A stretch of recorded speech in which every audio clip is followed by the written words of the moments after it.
지금 일본 열도가 발칵 뒤집혔습니다.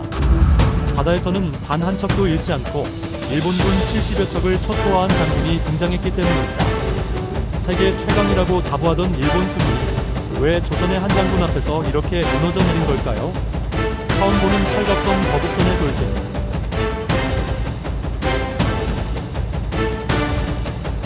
순식간에 전멸당한 목포 사천당포 해전. 도대체 이 장군은 어떤 전략으로 일본을 공포에 빠뜨렸을까요? 지금부터 이순신 장군이 어떻게 바다의 전설이 되었는지 그 숨겨진 전술과 승리의 비밀을 낱낱이 공개합니다. 1592년 전쟁 직전의 조선은 불안과 무능, 그리고 무지 속에 잠겨 있었다. 왜군의 동향은 이미 여러 경로를 통해 전해지고 있었지만 조정은 이를 가볍게 여겼다. 일본이 조선을 함부로 치지 못할 것이라는 근거 없는 낙관이 나라 전체를 덮고 있었다. 대신들은 서로 책임을 미루며 안일한 보고를 올렸고 민심은 불안했지만 이를 다스릴 능력도 의지도 부족했다. 이순신은 이러한 상황 속에서도 홀로 바다를 지키기 위한 준비를 계속하고 있었다. 그는 전쟁이 반드시 일어날 것이라는 확신을 가지고 있었다.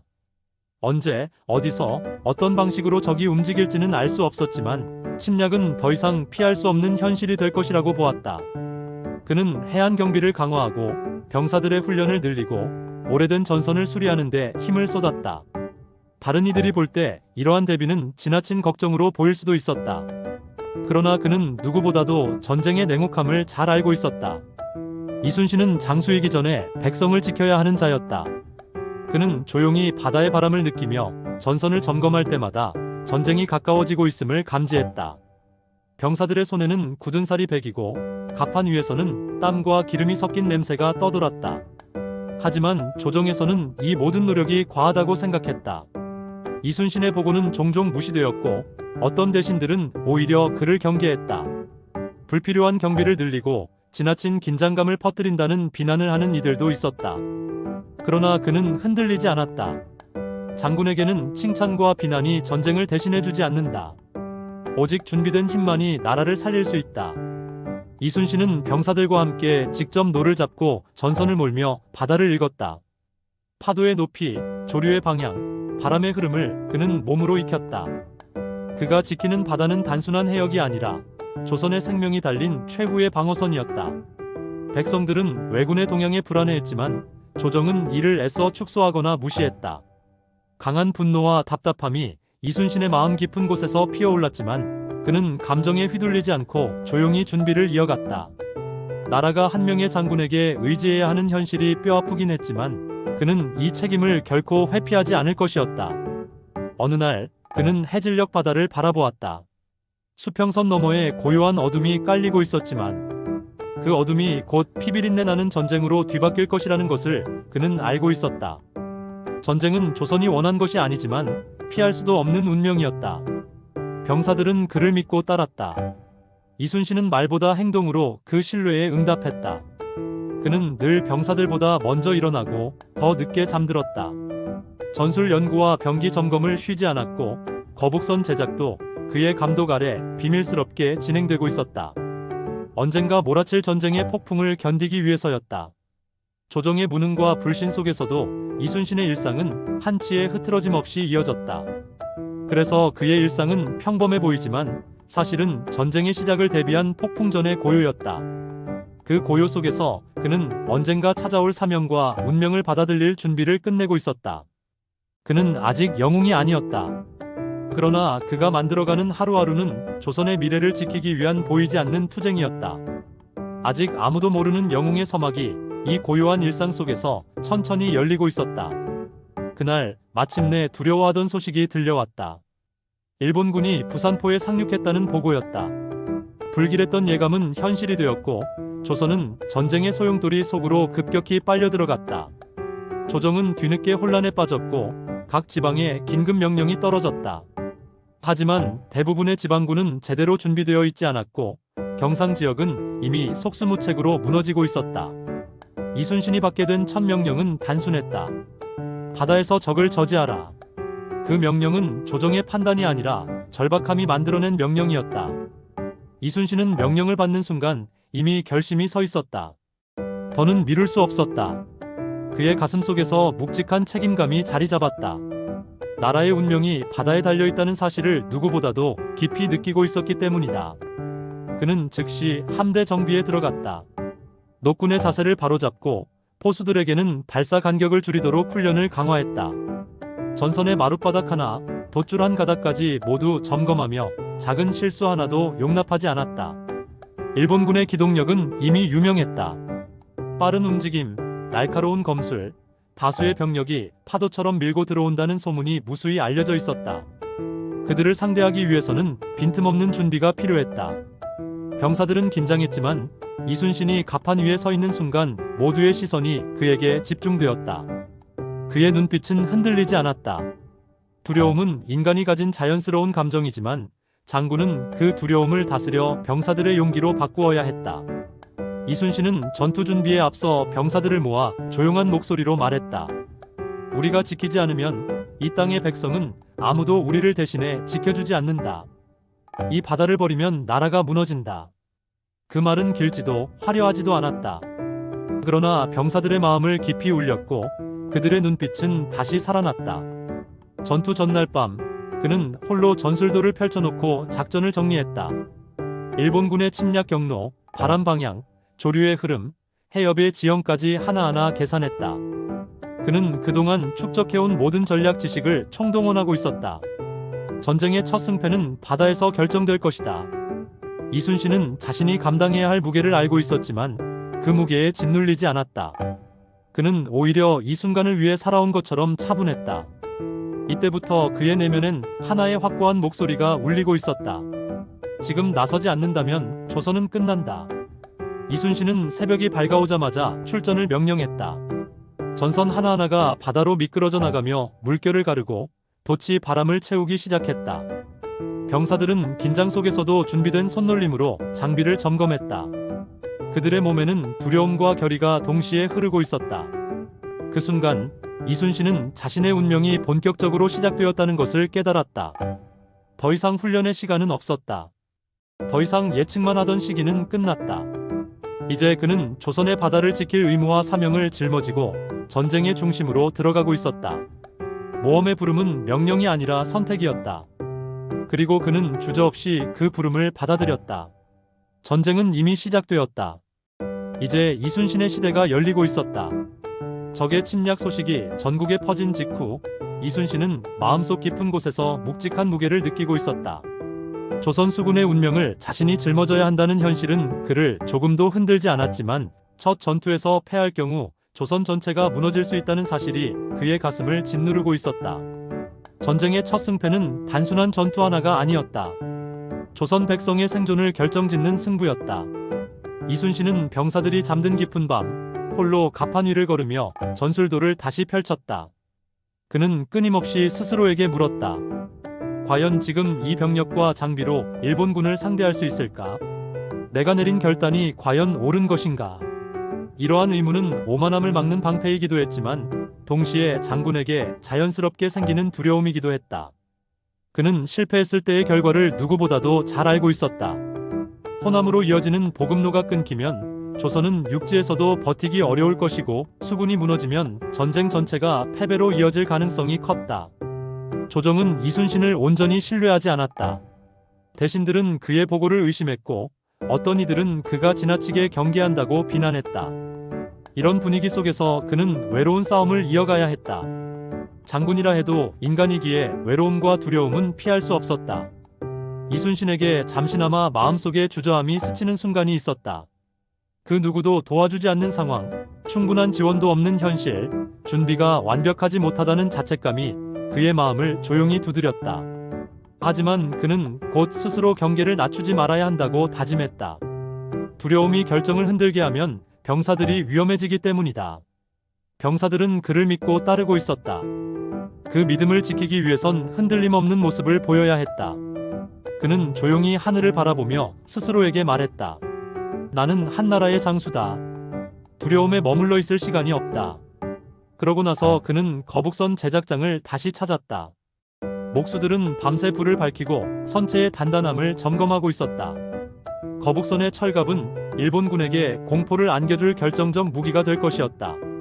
거북선의 모습을 바라보며 그는 다시 마음을 굳게 먹었다. 아직 완벽하지 않다. 아직 해야 할 일이 남아있다. 이순신은 모든 가능성을 계산했고 전술을 다시 다듬었다. 병사들의 상태, 해류, 바람, 일본군의 이동 속도까지 어느 하나 놓치지 않았다. 그는 부름을 거부하고 싶은 감정을 스스로 짓눌렀다. 장군에게 주저함은 사치이며 나라를 위해 이 감정은 단칼에 잘라내야 한다. 하지만 이 과정은 그가 사람이라는 사실을 가장 잘 보여주는 순간이기도 했다. 그는 가슴속 깊은 곳에서 두려움을 인정하고 그 두려움을 힘으로 바꾸는 법을 알고 있었다. 그는 다시 가판 위에 섰다. 어둠은 짙었지만 하늘은 서서히 밝아지고 있었다. 새벽빛이 바다 위에 스며들 때 그는 마침내 결심을 굳혔다. 나는 움직인다. 어떤 대가를 치르더라도. 이 순간 이순신은 내면의 갈등을 완전히 극복했다. 그의 마음속에서 주저함은 사라지고 오직 조선을 지킨다는 단 하나의 목적만이 남아있었다. 그가 겪은 부름의 거부는 패배나 두려움의 표현이 아니라 강해지기 위한 마지막 준비 과정이었다. 그는 이제 전쟁을 피하지 않았다. 오히려 전쟁 속으로 자신의 운명을 걸고 들어갈 준비가 끝났다. 침묵 속에서 그는 조용히 전투 명령서를 펼쳤고 곧 전선들은 서서히 출항을 준비했다. 주저함은 끝났다. 이순신은 운명을 향해 한 걸음 더 나아가고 있었다. 옥포해전의 준비가 한창이던 어느 날 이순신은 홀로 작전실에 앉아 전술서를 펼쳐들고 있었다. 그는 병사들이 잠든 깊은 밤에도 책을 내려놓지 않았고 바다의 흐름과 해전의 원리를 하나하나 되새겼다. 그의 멘토는 특정 인물이 아니었다. 그에게 지혜를 주는 대상은 바로 전쟁의 본질이었다. 병사들의 피로와 고통, 바다의 조류와 바람, 적의 속도와 기동력, 그리고 역사가 남긴 수많은 승패의 기록이었다. 그는 전투에서 사용할 수 있는 모든 요소를 공부했고 단 하나의 가능성도 가볍게 여기는 법이 없었다. 이순신은 언제나 말없이 병사들 앞에서 먼저 고된 일을 했다. 그 모습은 병사들에게 지도자의 의미가 무엇인지 가르치는 교훈이었다. 그는 군기가 무너진 장수들의 모습을 누구보다 경계했다. 전쟁에서 이기기 위해서는 강한 무기보다 강한 마음이 더 중요하다는 사실을 알고 있었기 때문이다. 이순신은 스스로를 단련하면서도 병사들에게 직접 기술을 가르치곤 했다. 보술, 노젓는 방법, 전선 회전 속도, 해상에서 움직일 때 필요한 균형 감각 등에 대해 설명했다. 그의 목소리는 차분했지만 확신에 차 있었다. 병사들은 그 지식을 받으며 스스로 강해지고 있음을 느꼈다. 그는 전쟁의 신에게 기도하듯 고전을 읽었다. 병법서 속에서 그는 지형의 활용, 속도의 우위, 기습의 중요성, 심리전의 힘을 배웠다. 그러나 그는 책의 내용을 그대로 따라하지 않았다. 조선의 바다는 중국의 바다와도 일본의 바다와도 달랐다. 그래서 그는 조선 수군만의 전술을 새롭게 짜기 시작했다. 그 중심에는 거북선이라는 비장의 무기가 있었다. 이순신은 거북선 제작 현장을 자주 방문했다. 거북선은 철갑으로 덮여 있고 배 위에는 화포가 배치되었으며 용머리에서는 화염이 뿜어져 나올 수 있었다. 그는 기술자들과 밤새 논의하며 전투에 필요한 요소들을 하나씩 점검했다. 일본군의 조총과 화살이 빗발처럼 쏟아져도 병사들이 안전하게 싸울 수 있도록 방어력을 강화했고 좁은 해협에서도 빠르게 회전할 수 있도록 선체의 균형을 조정했다. 거북선은 단순한 무기를 넘어 전략의 결정체였다. 병사들은 이 배가 출전한다는 소문에 사기가 오르기도 했다. 그들은 이순신이 빚어낸 새로운 무기가 전세를 바꿀 것이라는 희망을 품기 시작했다. 이순신은 전략뿐 아니라 심리전의 방식까지 연구했다. 일본군은 거친 기세와 빠른 돌격으로 상대를 압도하는 전술을 즐겨 사용했다. 하지만 그들이 보지 못한 무기와 전술 앞에서는 심리적으로 흔들릴 가능성이 컸다. 그는 이 점을 꿰뚫고 거북선을 첫 전투에서 반드시 사용해야겠다고 결심했다. 적이 느끼는 공포는 전쟁에서 실제 무기 이상으로 큰 힘을 발휘한다는 사실을 알고 있었기 때문이다. 그의 진정한 멘토는 바로 전쟁이었고 전쟁의 역사는 모든 답을 제공해주는 스승이었다. 그는 고통스러운 실패의 기록에서도 위대한 승리의 순간에서도 배움을 얻었다. 전쟁을 준비하는 과정에서 이순신은 점점 더 단단해져 갔다. 조정은 그를 믿지 않았지만 그는 그들의 불신에 흔들리지 않았다. 그는 스스로에게 말했다. 내가 믿어야 할 것은 오직 사실뿐이다. 바다의 흐름, 병사들의 힘, 그리고 나의 결단이다. 그의 멘토는 그에게 확신을 주었고 그 확신은 그가 바다로 향할 때 흔들림 없는 중심이 되었다. 이러한 배움의 시간이 있었기에 이순신은 누구도 따라올 수 없는 전쟁의 지혜를 갖추게 되었다. 이 지혜는 이후 펼쳐질 수많은 전투에서 조선의 생명을 지켜내는 원동력이 된다. 드디어 첫 출전의 순간이 다가왔다. 옥포 앞바다는 고요했지만 그 고요함 속에는 긴장과 불안이 감돌았다. 이순신은 전선의 맨 앞에서 바다를 바라보며 작전의 마지막 변수를 점검했다. 바람의 방향, 적의 움직임, 전선의 배열과 속도까지 어느 하나 소홀히 할 수 없었다. 전투가 시작되면 단 몇 초의 판단이 모든 것을 결정할 것이다. 그때 정찰선에서 신호가 울려졌다. 일본군의 전선이 옥포 초입에서 포착된 것이다. 병사들의 얼굴에는 순간적인 긴장감이 서렸지만 이순신은 흔들림 없이 명령을 내렸다. 전군 전진한다. 준비된 전술대로 움직인다. 그의 목소리는 강하지 않았지만 단호함이 담겨 있었다. 전선들이 일제히 노를 저어 앞으로 나아갔다. 일본군은 조선 수군이 이토록 신속하게 접근할 것이라고 예상하지 못했다. 그들은 물자 수송과 약탈 후 방심해 있던 상태였고 전투를 준비할 시간도 없었다. 이순신은 이 틈을 놓치지 않았다. 그는 전선의 기동을 활용해 일본군의 측면을 빠르게 파고들었다. 화포가 일제히 불을 뿜었고 일본군 전선은 혼란에 빠졌다. 불길이 치솟고 파편이 바다로 쏟아졌다. 일본군은 당황한 듯 우왕좌왕하며 반격을 시도했지만 조선 수군의 기세를 막을 수 없었다. 이순신은 한치의 흔들림도 없이 전투를 지휘했다. 그는 적의 전선을 포위하고 전면 측면 후면을 동시에 압박하는 3면 공격 전술을 펼쳤다. 이 전략은 일본군에게 큰 충격을 주었다. 그들은 조선 수군이 이렇게 조직적인 공격을 펼칠 수 있을 것이라고 상상하지 못했다. 전투는 빠르게 조선의 우세로 기울었다. 일본군의 전선들은 하나둘 불타며 쓰러졌고 조선 수군은 단 한 척의 피해도 입지 않았다. 병사들은 승리의 함성을 외쳤지만 이순신은 감정적인 반응을 보이지 않았다. 그는 이미 알고 있었다. 이것은 시작일 뿐이며 더 큰 전투가 기다리고 있다는 사실을.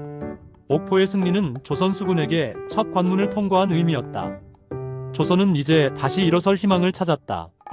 병사들은 자신감에 차 있었고 그들의 눈빛에는 승리의 확신이 서려 있었다. 그러나 이순신은 승리에 취하지 않았다. 그는 즉시 다음 전투를 준비하기 위해 전선을 점검하고 병사들에게 휴식과 동시에 훈련을 명령했다. 전쟁은 승리 이후의 순간이 더 위험하다는 것을 알고 있었기 때문이다. 이 첫 승리는 조선의 바다가 무너지지 않았음을 알리는 신호였다. 백성들은 이순신의 이름을 듣고 안도의 숨을 내쉬었고 조정도 비로소 그의 진가를 인정하기 시작했다. 옥포해전은 이순신이 본격적으로 영웅의 여정을 걷기 시작한 순간이었으며 그가 조선 수군을 이끌고 바다를 지켜낼 준비가 충분히 되어 있음을 증명하는 첫 관문이었다. 옥포해전의 승리는 조선 수군에게 커다란 자신감과 생기를 불어넣었다. 하지만 승리의 여운이 채 가시기도 전에 더 큰 시험이 기다리고 있었다. 일본군은 조선 수군의 기습에 충격을 받았지만 그들의 전투력과 잔혹성은 여전히 강력했다. 그들은 다시 전열을 정비하고 조선을 완전히 제압하기 위한 다음 공격을 준비하고 있었다. 이순신은 옥포해전의 승리를 병사들과 함께 기뻐했지만 그 기쁨 속에서도 긴장을 늦추지 않았다. 그는 병사들의 능력을 다시 평가했고 전선의 손상 여부를 세세하게 점검했다. 작은 균열 하나도 전투 중에는 치명적인 약점이 된다. 그가 병사들을 동맹이라 부르는 이유는 단순히 명령에 따른 부하가 아니라 함께 생사를 넘나드는 전우이기 때문이었다. 병사들은 이순신의 지도 아래 빠르게 성장하고 있었다. 훈련량은 많았지만 그들은 어느 순간부터 훈련을 힘든 과정으로 받아들이지 않았다. 그것은 자신들을 살리는 유일한 길이었고 조선을 지키는 신념이 되었기 때문이다. 이순신은 그들을 신뢰했고 병사들 역시 그의 결단을 절대적으로 믿었다. 이순신 앞에 나타난 또 다른 적은 조정 내부의 무능함이었다. 명확한 지원 없이 현장 장수들에게 모든 책임을 떠넘기는 조정은 전쟁의 현장을 이해하지 못했다. 이순신은 중요한 자원과 물자를 충분히 받지 못했고 많은 지원 요청이 묵살되거나 지나치게 늦게 도착했다. 그러나 그는 불평하지 않았다. 지원이 없다면 없는 대로, 적은 병력이라면 적은 병력대로 싸우는 방법을 찾았다. 그의 진정한 적은 일본군뿐 아니라 국가 체계의 허점이었다. 하지만 그는 이 문제마저 전쟁의 일부로 받아들이고 해결해야 한다고 생각했다. 사천해전은 이순신에게 두 번째 큰 시험이었다. 일본군은 자신감을 회복하기 위해 전력을 집중하고 있었다. 이순신은 이 전투에서 거북선을 처음으로 투입하기로 결심했다. 거북선은 병사들에게는 희망의 상징이었고 일본군에게는 공포의 원인이 될 무기였다. 거북선이 바다로 나오는 순간 병사들은 마치 새로운 시대가 열리는 듯한 기운을 느꼈다. 그리고 실제로도 그러했다. 거북선은 철갑으로 덮여 일본군의 화살이나 총탄에 거의 영향을 받지 않았다. 용머리에서 뿜어져 나오는 화염은 적의 시야를 흔들었고 전투 초반부터 일본군은 공황 상태에 빠졌다. 사천포는 순식간에 조선의 승리로 기울었다. 일본군은 예측하지 못한 무기와 전술 앞에서 혼란을 겪었고 이순신은 그 틈을 놓치지 않았다. 거북선과 판옥선을 중심으로 한 포위 전술로 일본군을 완전히 제압했다. 이순신의 시험은 단지 전투 그 자체만이 아니었다. 그는 전쟁에서 이길 수 있는 전략과 병사들의 사기를 유지해야 했고 조정의 무능함 속에서도 모든 방면을 지휘해야 했다. 그리고 이제 일본군은 이순신이라는 이름을 두려움으로 기억하기 시작했다. 이순신의 동맹은 병사들의 의지와 전술, 그리고 스스로 만든 무기였다. 그의 적은 일본군뿐 아니라 조정의 불신, 지원의 부족, 여러 난관들이었다. 그러나 그는 하나씩 그 모든 적을 넘어가고 있었다. 이 단계에서 이순신은 더 이상 단순한 장수가 아니었다. 그는 조선을 지키는 마지막 방패이자 새로운 전쟁의 흐름을 만들어내는 지휘관으로 성장하고 있었다. 사천해전의 승리 이후 이순신은 겉으로는 흔들림 없어 보였지만 마음속에는 거대한 사명이 점점 더 무겁게 자리 잡고 있었다. 전쟁의 첫 승리는 단순한 시작에 불과했다.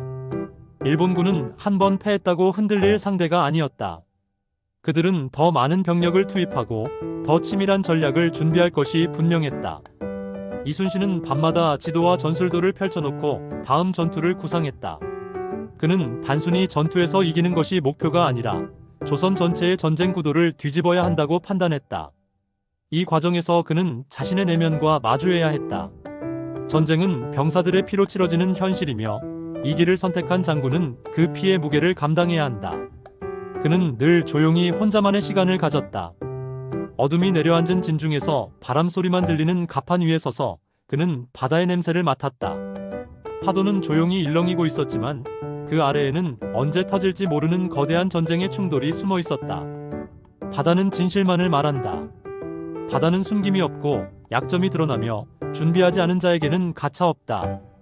이순신은 이 바다를 자신의 스승이자 시면으로 받아들였다. 병사들에게는 흔들림 없는 리더였지만 그 자신에게는 더 가혹한 질문을 던졌다.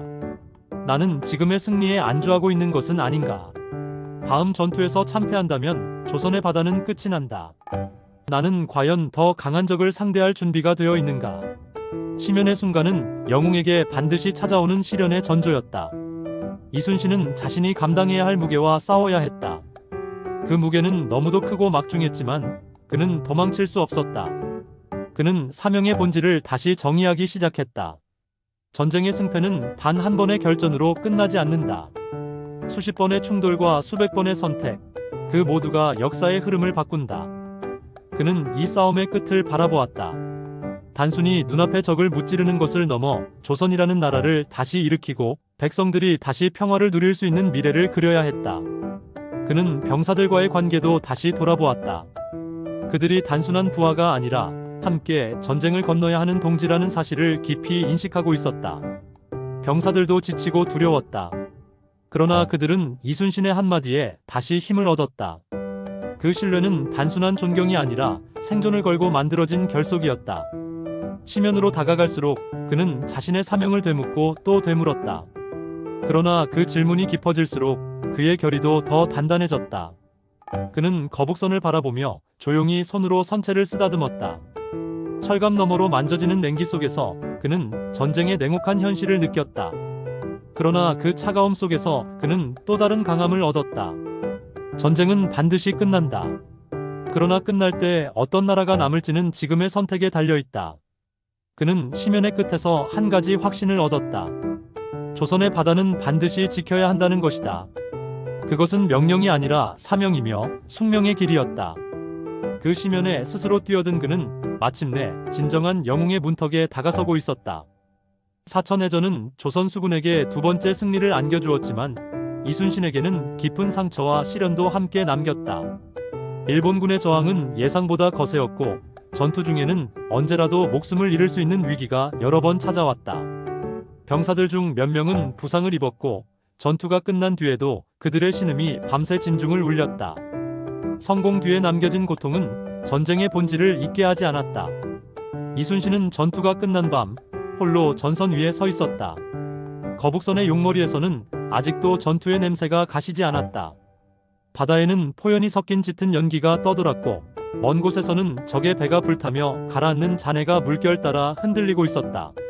승리했음에도 그의 가슴 속에 남은 것은 기쁨이 아니라 비통함이었다. 이 전쟁은 아직 시작도 하지 않았다. 그 순간 그는 진정한 시련의 깊이에 다가가고 있었다. 시련은 두려움의 형태로 찾아오지 않았다. 그것은 책임이라는 무게로 다가왔다. 병사 한 명이 눈물을 머금고 그에게 다가왔다. 장군님, 저희는 더 싸울 수 있습니다. 장군님만 믿고 따르겠습니다. 이순신은 그 말을 들으며 가슴이 울렸다. 병사들은 자신의 목숨보다 조국을 먼저 생각하고 있었다. 이순신은 병사들에게 그저 승리를 안겨주는 장군이 아니라 그들의 희망이 되었다. 이 희망이 무너지는 순간 조선의 바다는 끝난다. 이런 중압감이야말로 이순신이 감당해야 할 진정한 시련이었다. 사천포에서 일본군의 저항은 강력했다. 특히 일본군의 조총은 조선 수군에게 큰 위협이 되었고 거북선조차 몇 차례 외벽을 강타당했다. 전투 중 적의 탄환이 이순신의 갑옷에 스치고 지나갔고 그는 죽음의 그림자를 바로 옆에서 느꼈다. 그 순간 그는 죽음을 마주했다. 그러나 두려움이 아닌 냉정함이 그의 내면을 지배했다. 그가 죽는 순간 조선의 희망이 사라진다는 사실을 알고 있었기 때문이다. 그는 죽음과 함께 재탄생했다. 그 재탄생은 새로운 결의로 나타났다. 전투가 끝난 뒤 그는 병사들의 곁을 지켰다. 부상자 옆에서 밤새며 그들의 상태를 확인하고 사망한 병사들의 시신을 정성스럽게 수습했다. 그는 장수이기 전의 한 인간으로서 그들의 목숨을 깊이 존중했다. 병사들은 그 모습을 보며 더욱 결속했고 그 결속은 조선 수군을 하나의 강철 같은 조직으로 만들었다. 시련은 이순신의 마음을 단단하게 다듬었다. 죽음을 마주했지만 살아남았고 그 살아남음은 새로운 사명을 안겨주었다. 이제 그는 전쟁에서 단순한 승부를 넘어 역사를 바꿀 임무를 깨달았다. 이순신의 재탄생은 육체가 아니라 정신의 변혁이었다. 그는 전쟁의 잔혹함 속에서 오히려 더 맑은 판단력을 얻었고 더 큰 목적을 품게 되었다. 이 시련의 순간들은 그를 흔들림 없는 영웅으로 재탄생하게 만들었다. 그는 일본군의 움직임과 조선의 전황을 분석하며 더 큰 전투를 준비했다. 시련을 넘어선 그는 이제 누구도 막을 수 없는 힘을 지닌 장군으로 나아가고 있었다. 사천해전의 대승 이후 이순신은 이전보다 훨씬 깊은 통찰과 전략적 감각을 얻었다. 승리가 단순한 운이 아니라 치밀한 준비와 전술의 완성이라는 확신이 생겼다. 이순신에게 승리의 보상은 명예나 칭찬이 아니라 더 나은 전략의 실마리를 얻는 것이었다. 그는 전투 중 관찰한 일본군의 전술 패턴을 세밀하게 분석했다.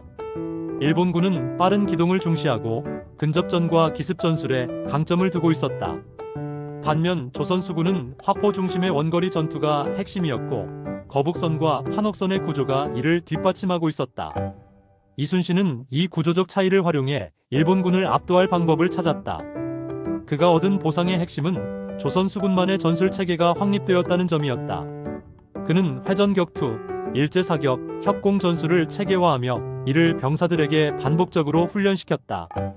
병사들은 전보다 훨씬 조직적으로 움직였고 전선의 기동도 이전과 비교할 수 없을 정도로 빨라졌다. 거북선은 전쟁에서 새로운 가능성을 보여줬다. 거북선이 돌진하면 일본군의 편대가 스스로 무너지기 시작했다. 그들은 거북선의 돌격을 견딜 준비가 되어 있지 않았고 낯선 무기에 대한 공포가 전력을 약화시켰다. 이순신은 이 점을 파고들었다. 공포는 전쟁의 가장 강력한 무기가 될 수 있었다. 그는 거북선을 중심으로 한 돌파 전술을 완성하며 앞으로 벌어질 더 큰 전투를 대비했다. 이순신의 보상은 병사들의 달라진 눈빛에서도 나타났다. 그들은 전투에서 살아남았고 이겼으며 이제 더 큰 승리를 향해 나아갈 자신감을 얻었다. 병사들끼리 서로의 움직임을 읽고 전술을 자연스럽게 받아들였다. 이순신은 그들을 보며 자부심을 느꼈다. 하지만 그는 자만을 철저히 배척했다. 승리가 보상이지만 그 승리를 지키는 것은 더 큰 책임이기 때문이다. 그는 기동성과 화력, 그리고 심리적 우위를 결합한 새로운 전술 문화를 만들고 있었다. 이 전술들은 이후 벌어질 명량, 한산도, 당포 등 거대한 해전의 기반이 된다. 승리의 보상은 단순한 전투의 끝이 아니라 더 큰 전쟁을 준비하는 시작이었다. 이순신은 조용히 병사들의 움직임을 관찰하며 다음 전략을 세웠다. 그의 머릿속에는 이미 여러 가지 시나리오가 떠오르고 있었다. 일본군의 다음 움직임은 어디를 향할 것인가? 어떤 해역에서 충돌이 벌어질 것인가? 그는 적의 전술뿐 아니라 심리까지 꿰뚫어보고 있었다. 보상은 지식이었다. 경험이었고 깨달음이었다. 그는 이 보상을 바탕으로 조선의 바다 전선을 완벽히 재정비했다. 수군의 전술, 병력의 사기, 장비의 활용까지 모든 방면에서 더 강한 체계를 마련했다. 이제 조선 수군은 단순한 방어군이 아니라 바다를 장악하는 전투군으로 거듭났다. 보상은 끝이 아니라 새로운 힘의 시작이었다. 이순신은 더 큰 전투가 다가오고 있음을 알고 있었다. 그는 그 전투에서 반드시 승리할 것이라는 확신을 얻고 있었다. 당포를 향하는 길은 단순한 이동이 아니라 다시 전쟁의 심장부로 돌아가는 귀로의 시간이었다. 이순신은 연이은 승리에도 만족하지 않았고 방심 또한 허락하지 않았다.